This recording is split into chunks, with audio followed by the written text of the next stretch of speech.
Welcome to my YouTube channel എന്റെ വഴികൾ. ഏവർക്കും എന്റെ വഴികളിലേക്ക് സ്വാഗതം.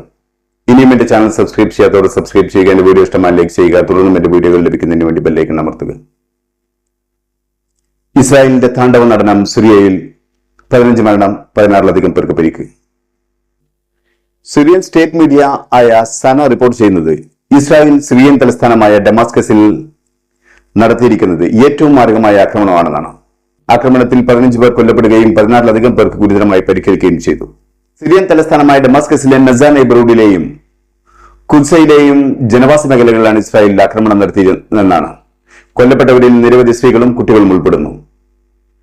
ഇസ്രായേലി മിലിറ്ററി പറയുന്നത് അവർ ആക്രമണം നടത്തിയത് സിറിയയിലെ ഇസ്ലാമിക് ജിഹാദ് ഗ്രൂപ്പിന്റെ കമാൻഡ് സെന്ററിലും പ്രവർത്തകർക്കും നേരെയാണെന്നാണ്. അവർക്ക് കാര്യമായ നാശനഷ്ടങ്ങൾ സംഭവിച്ചതായും ഇസ്രായേൽ അവകാശപ്പെടുന്നു. ഹമാസ് കഴിഞ്ഞാൽ ഗസയിലെ രണ്ടാമത്തെ ഏറ്റവും വലിയ മിലിറ്റന്റ് ഗ്രൂപ്പാണ് ഇസ്ലാമിക് ജിഹാദ് ഗ്രൂപ്പ്. സിറിയൻ സ്റ്റേറ്റ് മീഡിയ പറയുന്നത് ഇസ്രായേൽ സിറിയക്ക് നേരെ ആക്രമണം നടത്തിയത് അധിനിവേശ സിറിയയിലെ ഗോലാൻ ഹൈറ്റുകളിൽ നിന്നാണെന്നാണ്. ഇസ്രായേലിന്റെ വ്യോമാക്രമണം ലക്ഷ്യം വെച്ചത് മെസയിലെയും ഖുദ്സയിലെയും പാർപ്പിട സമുച്ചയങ്ങളായിരുന്നു എന്നാണ്. പ്രാഥമിക കണക്കനുസരിച്ച് ഇസ്രായേലിന്റെ ആക്രമണത്തിന്റെ അനന്തരഫലമായി 15 പേർ കൊല്ലപ്പെടുകയും 16-ലധികം പേർക്ക് പരിക്കേൽക്കുകയും ചെയ്തു. മരണസംഖ്യ ഇനിയും ഉയരാൻ സാധ്യതയുണ്ടെന്നാണ് അറിയുന്നത്. അതേസമയം ഇസ്ലാമിക് ജിഹാദ് ഗ്രൂപ്പ് പറയുന്നത് അവരുടെ ചില പ്രവർത്തകർ കൊല്ലപ്പെട്ടിട്ടുണ്ടെന്നാണ്. എന്നാൽ പ്രവർത്തകരുടെ എണ്ണം കൃത്യമായി എത്രയാണെന്ന് പറയുന്നില്ല. എന്നാൽ ഇസ്രായേലിന്റെ അവകാശവാദം അവർ തള്ളിക്കളഞ്ഞുകൊണ്ട് പറഞ്ഞത് ഇസ്രായേൽ ആക്രമിച്ചത് ഇസ്ലാമിക് ജിഹാദ് ഗ്രൂപ്പിന്റെ കമാൻഡ് സെന്ററിന് പകരം പൗരന്മാരുടെ സ്ഥാപനങ്ങളും വീടുകളുമാണെന്നാണ്.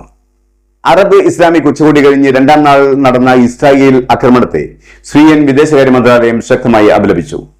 ഇസ്രായേൽ ഗസക്കും ലബനനും മാത്രമല്ല ഭാവിയിൽ മുഴുവൻ ഇസ്ലാമിക രാജ്യങ്ങൾക്കും ഭീഷണിയായി മാറുമെന്നതിന്റെ സൂചനയാണ് അനിയന്ത്രിതമായി ഇസ്രായേലിന്റെ ആക്രമണ പരമ്പരകൾ. ഒരു രാജ്യത്തിന്റെയും പരമാധികാരത്തെ അംഗീകരിക്കാത്ത ഈ കടന്നുകയറ്റങ്ങൾ അവസാനിപ്പിക്കാൻ കഴിഞ്ഞില്ലെങ്കിൽ അത് ഭാവിയിൽ മുഴുവൻ മുസ്ലിം രാജ്യങ്ങൾക്കും ഏറ്റവും വലിയ ഭീഷണിയായി മാറുമെന്നതിൽ സംശയമില്ല. ലബനിലുടനീളം ഇസ്രായേൽ നടത്തിയ ആക്രമണത്തിൽ 37-ലധികം ജനങ്ങൾ കൊല്ലപ്പെട്ടു. ഇതിൽ 4 പാരാമെഡിക്കൽ ജീവനക്കാരും ഉൾപ്പെടുന്നു. കിഴക്കൻ ബാൽബക്കിലെ സിറ്റിയിൽ ഇസ്രായേൽ നടത്തിയ ആക്രമണത്തിൽ ഒരു സിവിൽ ഡിഫൻസ് കേന്ദ്രം തകർന്നതായി പ്രാദേശിക ഗവർണർ അറിയിക്കുന്നു. ആക്രമണം നടക്കുന്ന സമയം സിവിൽ ഡിഫൻസ് കേന്ദ്രത്തിനകത്ത് 20 പേർ ഉണ്ടായിരുന്നതാണ് ഗവർണർ സാക്ഷ്യപ്പെടുന്നത്. അതേസമയം ഹിസ്ബുള്ള ഇസ്രായേൽ സംഘടന അവസാനിപ്പിക്കുന്നതിന് വേണ്ടി ലബനനിലെ American ambassador Lebanese parliament speaker Nabih ബെറിക്ക് മുമ്പിൽ ഒരു ഉടമ്പടി കരാർ മുന്നോട്ട് വെച്ചതായി റോയിട്ടേഴ്സ് റിപ്പോർട്ട് ചെയ്യുന്നു. എന്നാൽ അമേരിക്കൻ സഖ്യകക്ഷിയായ ഇസ്രായേലും ഇറാൻ പിന്തുണയുള്ള ഹിസ്ബുള്ള ഗ്രൂപ്പും തമ്മിലുള്ള വെടിനിർത്തൽ കരാർ ഒപ്പുവെക്കാനുള്ള അമേരിക്കൻ ശ്രമം ഫലം കണ്ടതായി അറിയില്ല. തങ്ങളുടെ നിർദ്ദേശം ഹിസ്ബുള്ളയിലേക്ക് എത്തിക്കുക എന്ന ലക്ഷ്യത്തോടെയാണ് US ambassador Lisa Johnson Lebanese parliament speaker Nabih ബെറിയുമായി കൂടിക്കാഴ്ച നടത്തിയതും ട്യൂസ്ഡേയിൽ മുന്നോട്ട് വെച്ചതും. 2006-ൽ ഇസ്രായേലും ഹിസ്ബുള്ളയും തമ്മിലുള്ള സംഘർഷം അവസാനിപ്പിച്ചുകൊണ്ട് ഐക്യരാഷ്ട്രസഭ കൊണ്ടുവന്ന പ്രമേയം നല്ല നിലയിൽ നടപ്പിലാക്കി മുന്നോട്ട് പോകാനാണ് അമേരിക്ക ഉടമ്പടിയിലൂടെ നിർദ്ദേശിക്കുന്നത്.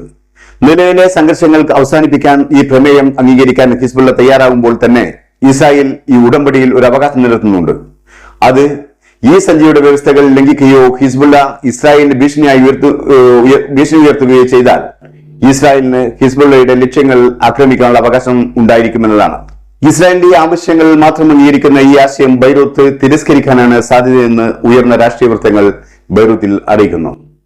ഗസയിൽ 100 കണക്കിന് അഭയാർത്ഥികൾ താമസിക്കുന്ന ഐക്യരാഷ്ട്രസഭയ്ക്ക് കീഴിലുള്ള സ്കൂളിന് വീണ്ടും ഇസ്രായേൽ ബോംബിട്ടു. ഇസ്രായേലിന്റെ ബോംബാക്രമണത്തിൽ 5 കുട്ടികൾ കൊല്ലപ്പെട്ടു. 400 ദിവസങ്ങൾക്ക് മുകളിൽ ഒരു കൊച്ചു പ്രദേശത്ത് ബോംബിട്ട് തകർത്തിട്ടും ഹമാസിനെ ഇല്ലാതാക്കാനോ ബന്ദികളെ മോചിപ്പിക്കാനോ കഴിയാത്ത ഇസ്രായേൽ യഥാർത്ഥത്തിലാണ് നിരപരാധികളായ സ്ത്രീകളെയും കുട്ടികളെയും ഇനിയും ബോംബിട്ട് കൊന്നുതള്ളുന്നത്. ഈ സ്ത്രീകൾക്കും കുട്ടികൾക്കും ഈ യുദ്ധവുമായി എന്ത് ബന്ധമാണുള്ളത്?